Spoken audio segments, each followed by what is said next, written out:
Hey guys, in this video I will show you how to download Roblox Studio on PC and laptop. Alright, so let's begin with the video. Start by opening the Start menu, then search for Roblox Studio. If you see Roblox Studio, then select it and it will begin to install.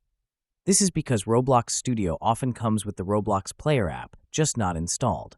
Alternatively, go to the Roblox website and sign in if you aren't already, then click the Create button at the top.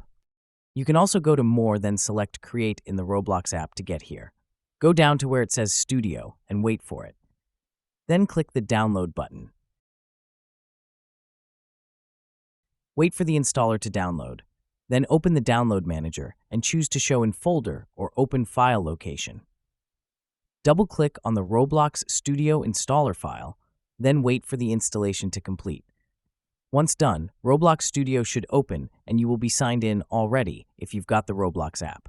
If you aren't, then you will need to log in or create an account. And that's it. So that's basically how you can download Roblox Studio on PC and laptop. So that's all for this video. Consider subscribing if you find it helpful, and I'll catch you in the next one. Thanks.